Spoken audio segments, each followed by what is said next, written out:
Hello there, train fans. Tbone here at Tbone's Trains, continuing on the journey from my 1964 Marx train set oval to some new O-gauge fun. Today I want to show you the newly enlarged train board with another layout. Rail number 1 is still the Lionel O-gauge with the O31 curves, no change from the last video. Rail number 2 is the twice-around railroad, but I've expanded it. I made it as large as I could that would fit inside rail number 1.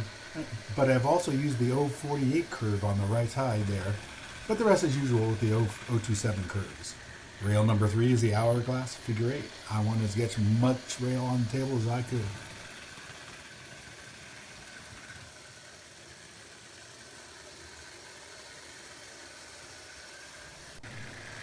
Friends, if you know what's causing my flicker here on the screen, drop me a line. You send me an email or make a comment. Help me out. It's the second time I've used my iPhone camera to do the video, and would like to make a cleaner video for everyone. So if you know the answer, sure appreciate the help.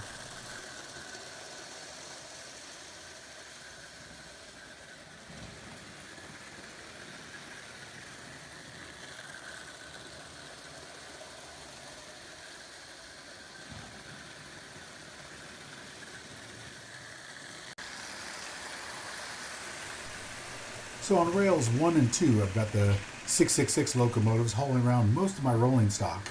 Boy, talk about variety. I've got some 4-wheel cars on rail number 3, but I've got 8-wheel cars. Some have the tin bodies, some have plastic bodies with the stamp trucks. Some have the plastic overlays with the better detail on them. Some of them have the smaller wheels, just a little bit of everything. Isn't that poetry in motion? I know my first videos I had all the switches going, and I commented about beat cam. Can't wait to do something and play with those, but it's really very satisfying just watching and listening to the trains as we move along the rails.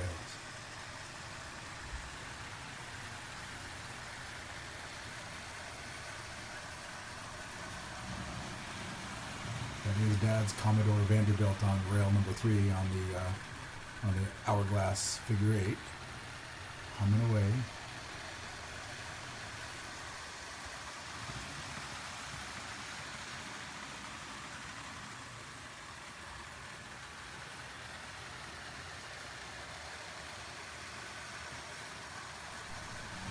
And you could probably tell by all the wires hanging around the left side that all 3 rails are right now just running with one lock on closest to the transformers. I will run some bus wires eventually, but right now while I'm playing and moving things around, just want to get trains moving around the rails, so they're doing okay.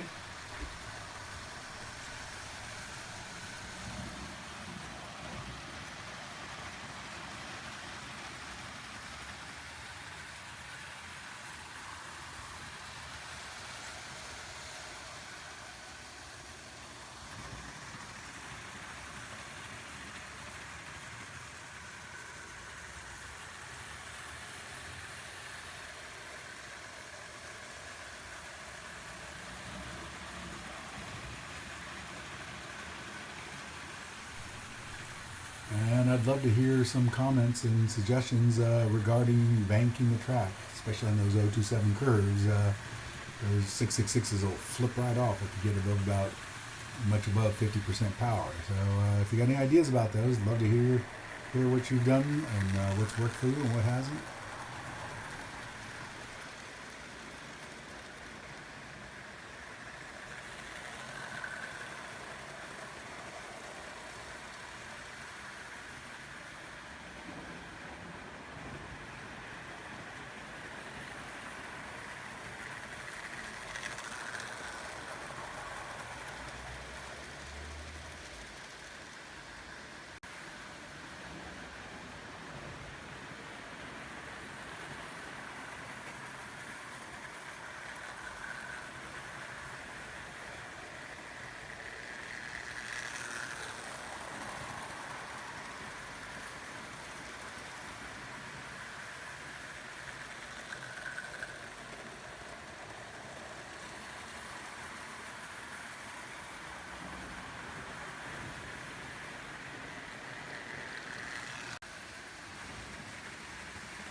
I hope you enjoyed watching my trains run around the rails for a few minutes here today.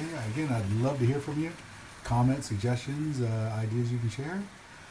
That's about it for now. As always, if you have any questions or comments, type them in the comment box or you can email me at tbonebush@yahoo.com.